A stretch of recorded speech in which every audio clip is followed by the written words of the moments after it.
नमस्कार श्रोते हो, दीपक रेगी कथाकथन चॅनलवर तुम्हा सगळ्यांचं मनापासून स्वागत. मित्रांनो, तुम्ही ऐकताय डॉक्टर प्रमोद सूर्यवंशी यांची बाबा आणि मी ही कादंबरी, आणि आज ह्या कादंबरीचा भाग दुसरा.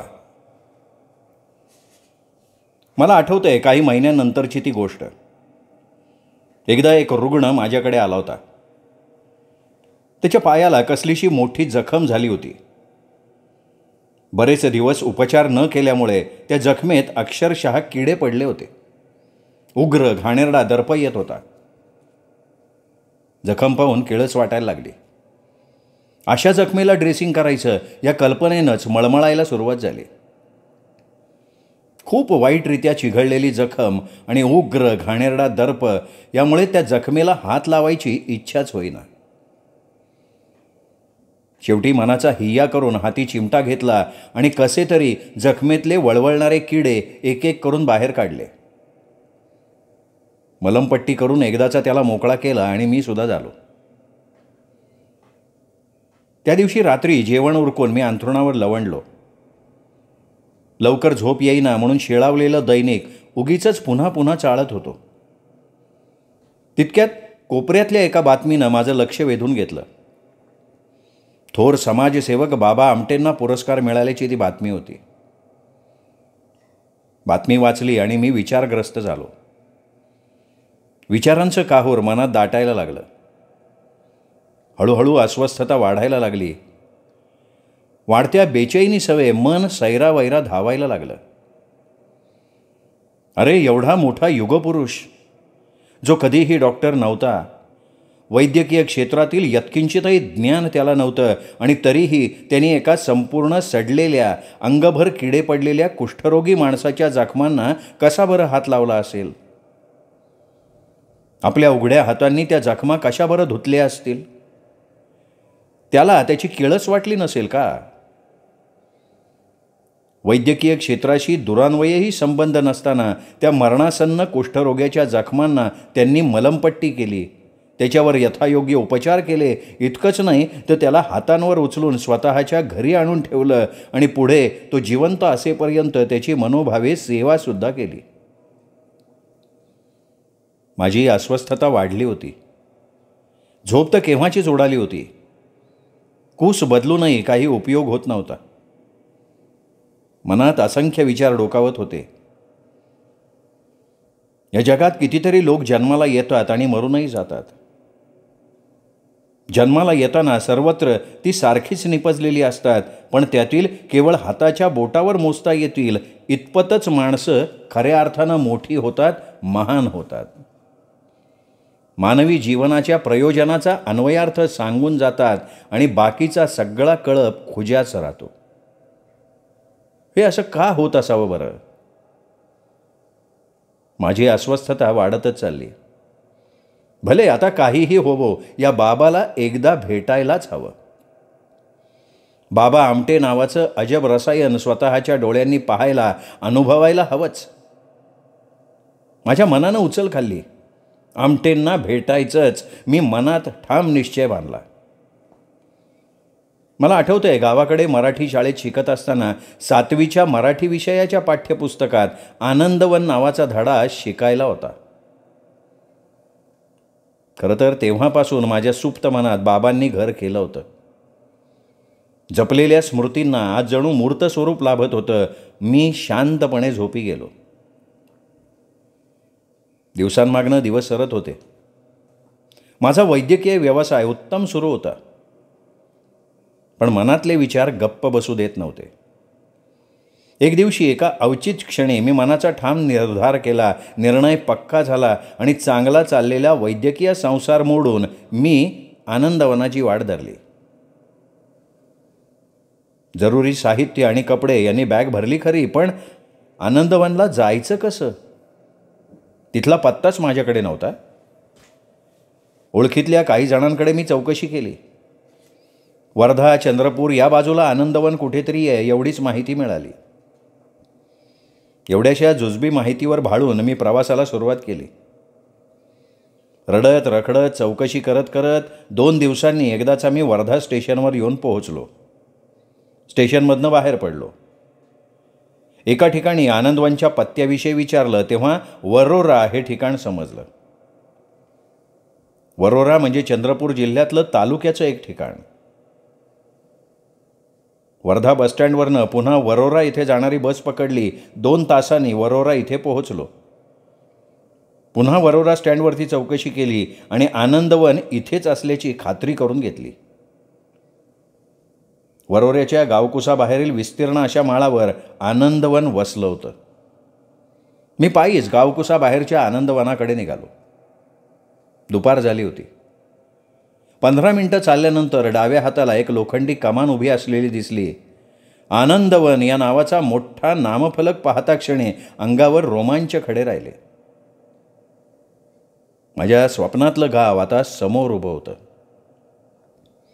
एखादी हरवलेली मौल्यवान वस्तू बऱ्याच शोधाअंती सापडावी आणि मनाला विलक्षण आनंद व्हावा, अंग शहारून जावं, अगदी तसंच मला झालं होतं. मनात उचंबळून येणाऱ्या भावनांना आवरत मी गेटकडे वळालो. आतमध्ये प्रवेश केला आणि चालायला लागलो. मनात उगाचच धाकधूक वाढलेली. कसं असेल आनंदवन, कशी असतील इथली माणसं आणि कसे दिसत असतील बाबा आमटे.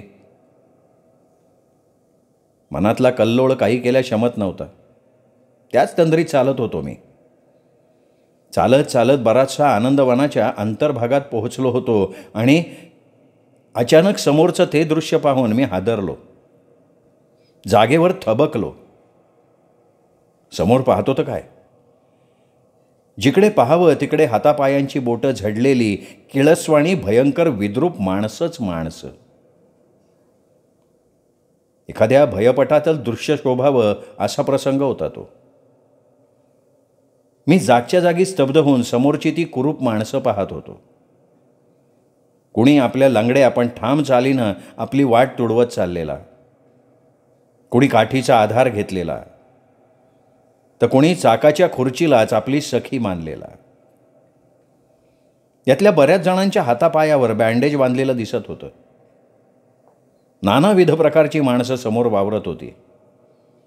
कुणाच्या हातावर, कुणाच्या पायावर, कुणाच्या नाकावर तर कुणाच्या डोळ्यावर नियती रुसलेली दिसत होती. पण तरीही ते सगळेजण शांत, धीर, गंभीर होते. आपापल्या कामात तल्लीन झाले होते. देहभान विसरून काम करत होते सगळे. अत्यंत शिस्तबद्ध, कसला गोंधळ नाही का गडबड नाही. सगळीकडे नीरव शांतता माखलेली. पुरातन वास्तूतल्या भग्न मूर्त्या सजीव होऊन सर्वत्र वावरतच होत्या जणू. स्वतःतील अपुरेपणाचं शल्य शांतपणे पचवून नियतीला जाब विचारण्यासाठी सज्ज झालेली ही सगळी माणसं. थोड्याच वेळात मी भानावर आलो आणि तसाच पुढे चालत राहिलो. काही अंतर पुढे गेलो तेव्हा डाव्या बाजूच्या एका इमारतीवर लिहिलेल्या 2 ओळींनी माझं लक्ष वेधलं गेलं. बाबा आमटेंच्या अत्यंत समर्पक ओळी तिथे रेखाटल्या होत्या. हाथ लगे निर्माण में, हाथ लगे निर्माण में, नहीं मारने नहीं मांगने. आता आनंदवनातील मुख्य कार्यालयात येऊन मी पोहोचलो होतो. तिथे काही कर्मचारी कामात व्यस्त होते. नेमकं काय विचारावं या विचारात होतो. मी नुसताच खाकरलो. त्यांच्यापैकी एकाचं लक्ष माझ्याकडे वळलं. अनाहूतपणे प्रकटलेल्या पाहुण्याचं त्याला अजिबात कुतूहल वाटलेलं नसावं, कारण असे अनुभव त्यांना सवयीचे असावेत. माझ्याकडे बघत तो म्हणाला, कोण हवंय आपल्याला? मी बाबांना भेटण्यासाठी आलोय. कोठून आलात आपण? कोकणातनं.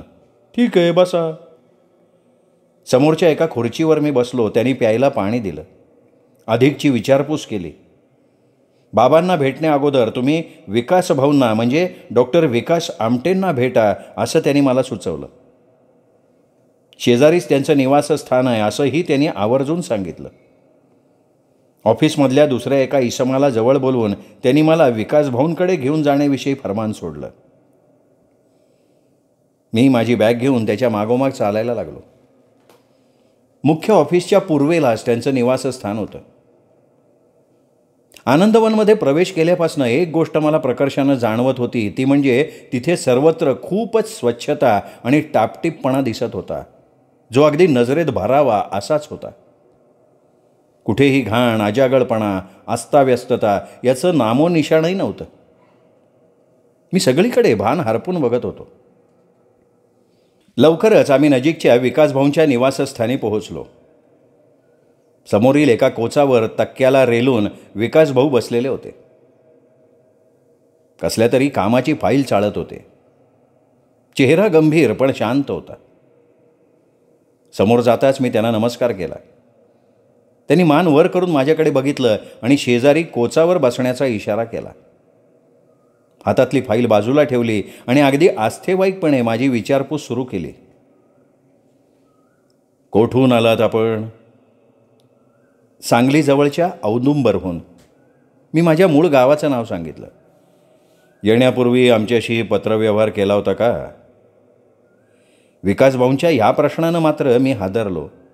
नाही, मी केविलवाण्या स्वरात म्हणालो. विकासभाऊंच्या चेहऱ्यावर आता नाराजी स्पष्ट दिसू लागली. त्यांचंही बरोबरच होतं म्हणा, कारण तिथे नेहमीच देश विदेशातून अनेक पाहुणे येत असणार. त्यांची व्यवस्था करताना त्यांना नक्कीच प्रयास पडत असणार. त्यात माझ्यासारख्या उपटसुंब आगंतुक पाहुण्याची व्यवस्था त्यांनी कशी करावी? पूर्वकल्पना असेल तर नियोजन व्यवस्थित करता येतं हे मला समजायला हवं होतं. पण मी तरी काय करणार? जिथे मला आनंदवनचा पत्ताच माहिती नव्हता, तिथे पूर्वकल्पना मी कशी आणि कुणाला देणार? आणि आजच्यासारखं मोबाईल, इंटरनेट या सुविधा त्या काळी सार्वत्रिक झालेल्या नव्हत्या. सर, मला आनंदवनचा पत्ता बिलकुल माहिती नव्हता, त्यामुळे पत्रव्यवहार नाही करता आला. माफी असावी, पण बाबांना भेटण्याच्या ओढीनं पत्ता विचारत शोध घेत इथवर आलो आहे. खरंच मला पत्ता माहीत नव्हता. मी नम्रपणे माझी अडचण त्यांना सांगितली. तसे ते हसले, काहीच बोलले नाहीत. पण पुढच्या क्षणी त्यांनी फोन करून एकाला बोलवलं आणि माझी सगळी व्यवस्था यथायोग्य लावून दिली. माझी बॅगसुद्धा परस्पर खोलीत नेऊन ठेवण्याची व्यवस्था केली. जेवणाची आणि चहा नाश्त्याची ही सोय होईल, काळजी करू नका, असं आवर्जून सांगितलं. आता कुठे माझ्या जीवाला हायसं वाटलं. मोठी अडचण दूर झाली होती. मी एक दीर्घ श्वास घेतला आणि बिनघोर बिनधास्त झालो. खोलीत जाऊन थोडा वेळ विश्रांती घेतली. ताजातवाना झालो. आता अगदी प्रसन्न वाटत होतं. प्रवासाचा शीण कुठल्या कुठे पळाला होता. आता एकच ओढ मनाला लागून राहिली होती, बाबा आमटेंना भेटण्याची. झटपट कपडे करून मी खोली बाहेर पडलो. सावल्या आता लांबल्या होत्या. सूर्य मावळतीकडे झुकत होता. भर दुपारचं कडक व्रत सूर्यानं केव्हाचंच सोडलं होतं. मी ऑफिस समोरच्या चौकात आलो. समोर रस्त्यावर एक इसम उभा होता. त्याची देहयष्टी लक्ष वेधून घेणारी होती. उंचापुरा दणकट बांधा, कसलेलं शरीर, वृद्ध असूनही न झुकलेला पाठीचा कणा, ताठ मान, वर्षानुवर्ष डोक्यात साचलेल्या नानाविध अनुभवांची साक्ष देणारे डोईवरील विस्कटलेले सफेद केस, अंगात पांढरा शुभ्र खादीचा दंडका आणि खादीची सारधी चड्डी, कमरेला कसलेला कमरपट्टा आणि हाती लाकडी काठी धारण केलेला मोठा धिप्पाड माणूस स्वतःला रस्त्यात रोवल्यागत उभा होता. भगवान शंकराचा जणू अवतारच भासत होता. या विलक्षण इसमानं माझं लक्ष वेधून घेतलं नसतं तर नवल. मी चुंबकाप्रमाणे त्याच्याकडे ओढला गेलो. जवळ जाऊन बघतो तर काय आश्चर्य, स्वयं बाबा आमटेंच साक्षात समोर. माझा विश्वास बसेना, कारण यापूर्वी मी त्यांना केवळ वर्तमानपत्रातनं कधीतरी पाहिलेलं होतं. नेहमीच्या सवयीप्रमाणे सायंकाळी फिरायला जायच्या तयारीत ते उभे होते. माझ्या सुदैवानं त्यावेळी तिथे विकासभाऊ त्यांच्याशी बोलत उभे होते. मी जवळ गेलो आणि बाबांना मनोभावे नमस्कार केला. विकासभाऊंनी बाबांशी माझी ओळख करून दिली. बाबांनी मला एकवार आपादमस्तक निहाळलं. चल, येतोस फिरायला. औपचारिकता तिथे संपली होती. मी आनंदाने होकार भरला. ज्याची प्रतिमा मी बालपणापासून मनात साठवली होती, तोच माणूस आज समोर प्रत्यक्षात उभा होता. माझं स्वप्न आज सत्यात उतरलं होतं. प्रतिमेहून किती साधा आणि सोप्पा माणूस. 26 डिसेंबर 1914 रोजी वर्धा जिल्ह्यातल्या हिंगणघाट इथे बाबा आमटेंचा जन्म झाला होता. आई लक्ष्मीबाई आणि वडील देवीदास यांची एकूण 8 अपत्य. पैकी बाबा हे त्यांचं 3रं अपत्य. दोघांच्या पोटी जन्मलेल्या 8 अपत्यात 6 मुली आणि 2 मुलं होती. त्यापैकी 3रं अपत्य जरा विलक्षण म्हणूनच जन्माला आलेलं असावं. खरं तर बाबा आमटेंचं बाबा हे नाव खरं नाही. काळाच्या ओघात लोकांनी बहाल केलेलं ते नाव आहे. त्यांचं खरं नाव मुरलीधर देवीदास आमटे असं आहे. वास्तविक आमटे कुटुंबीय हे मूळचे चंद्रपूर जिल्ह्यातल्या गोरजा गावचे. ते वरोरा नजीक वसलं आहे. पण बाबांची कर्मभूमी ठरली ते ठिकाण म्हणजे आनंदवन, जे चंद्रपूर जिल्ह्यातल्या वरोरा या तालुक्याच्या गावी आहे. आमटे कुटुंबीय त्या काळी अत्यंत सधन गर्भश्रीमंत होतं. पण तितकेच ते कर्मठ ब्राह्मणी कुटुंब म्हणून ओळखले जायचे. बाबांचे वडील ब्रिटिश आमदानीत एका प्रतिष्ठित पदावर नोकरीला होते. त्या काळी त्यांच्याकडे जवळपास 450 एकर जमीन होती. शेतीवाडीतून अमाप मिळकत होत होती. धनधान्य, संपत्ती, पैसा अडका, दागदागिने या गोष्टींची कसलीही कमतरता नव्हती. धनलक्ष्मीची मुक्त हस्ते जणू उधळणच होत होती. एकंदरीत आमटे कुटुंबीय जहागीरदार होतं असं म्हटलं तरी वावगं ठरणार नव्हतं. देवदेवतांच्या प्रतिमा पाहिल्या की आपल्या सहज लक्षात येईल, सर्व देवदेवता या दागिन्यांनी मढलेल्या आहेत. केवळ एकच देवता अशी आहे की जिच्या शरीरावर कुठलाही दागिना तुम्हाला दिसणार नाही, आणि तो देव म्हणजे महादेव. सर्व शक्तिमान असूनही निष्कांचन, वैरागी. बाबा आमटेंच्या बाबतीतही भविष्यात असंच होणार होतं हे केवळ त्या नियतीलाच ठाऊक असावं का? साधनाताई या बाबांच्या पत्नी पूर्वाश्रमीच्या इंदुताई घुले ह्या नावाने परिचित.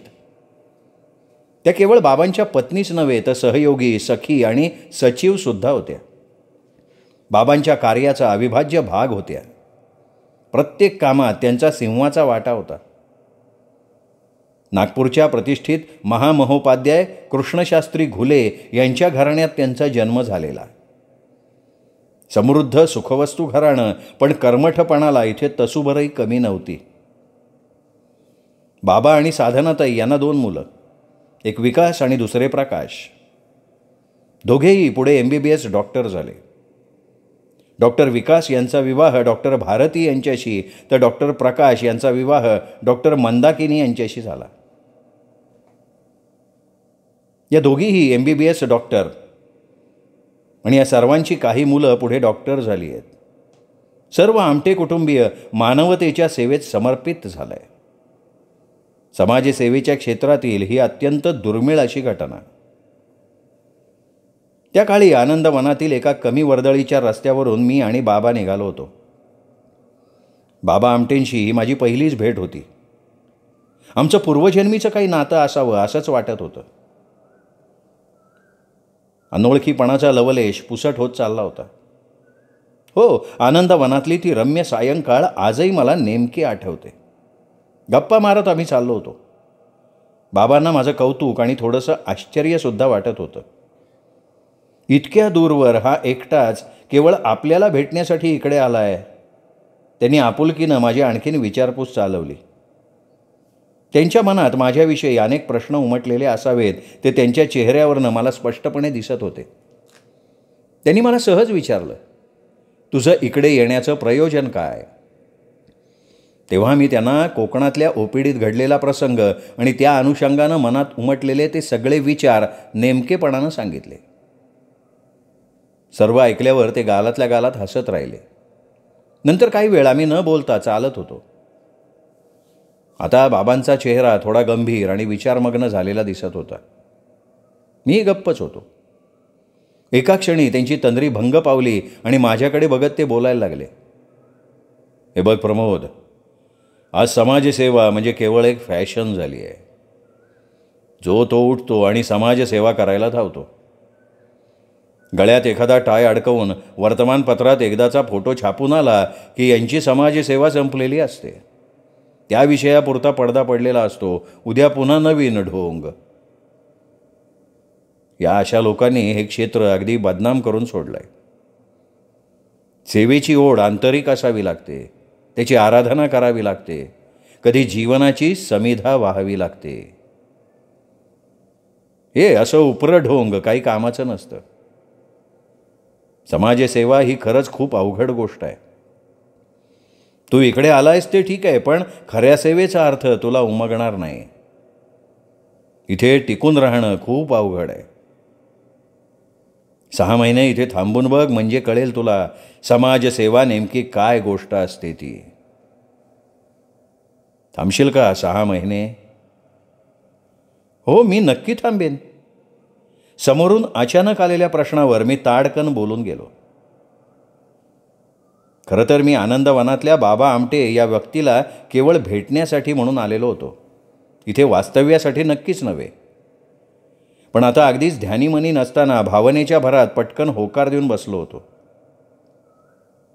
काही वेळानं मी भानावर आलो, पण त्याचा आता काय उपयोग होता? टायमिंग चुकलेलं होतं.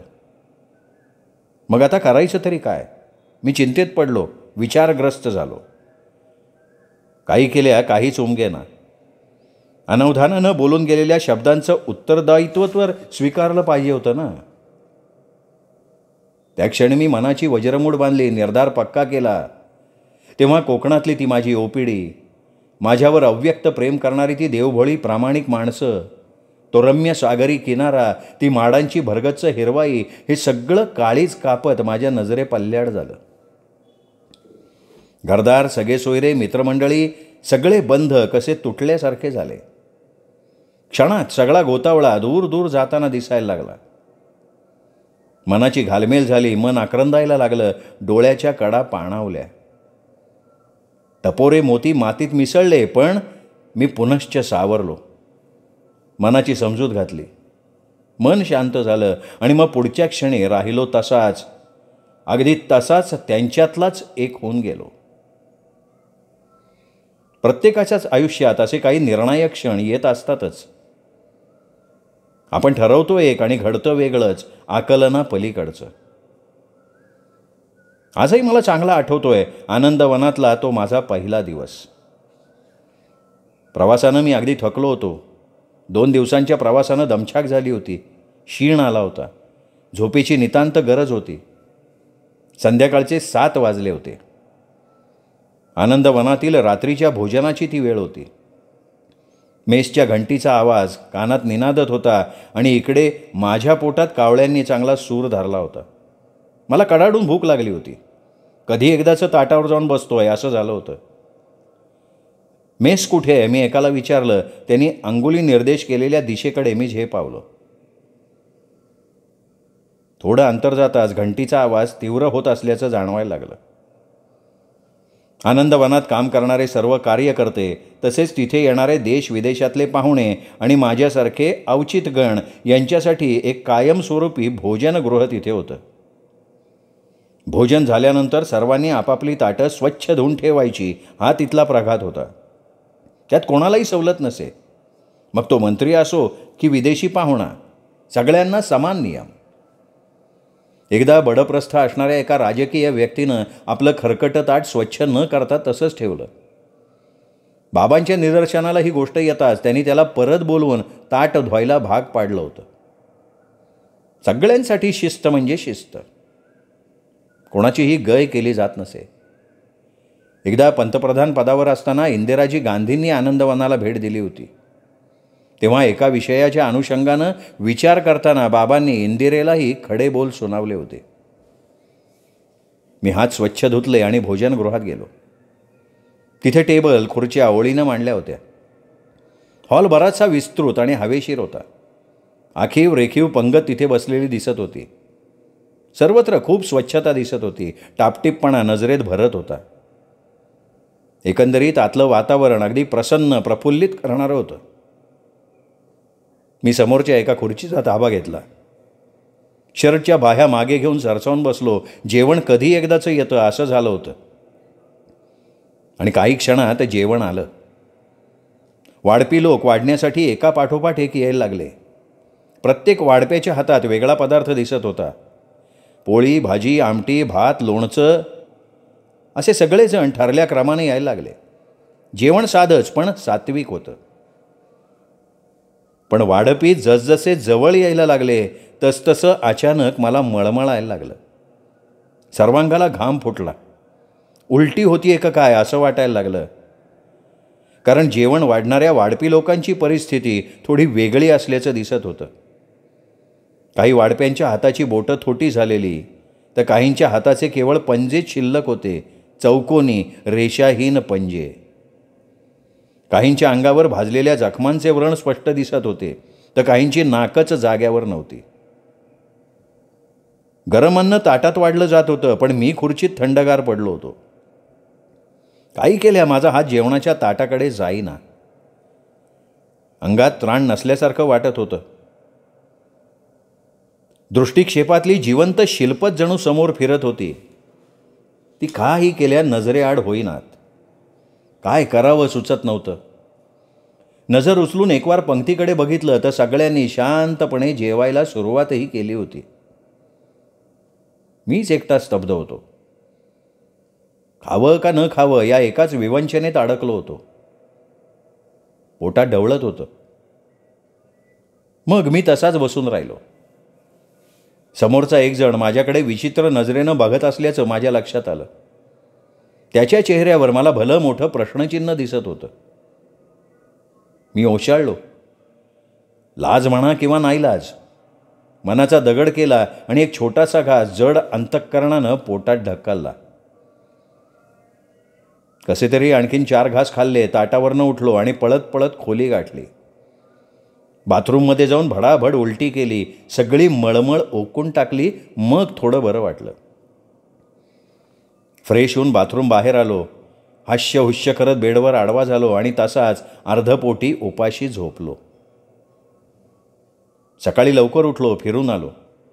अंघोळ आटोपून आनंदवनातल्या दैनंदिन गोष्टींचं निरीक्षण करत फिरत राहिलो. यात बराच वेळ गेला. सकाळचे 11 वाजले होते. जेवणाची वेळ झाली होती.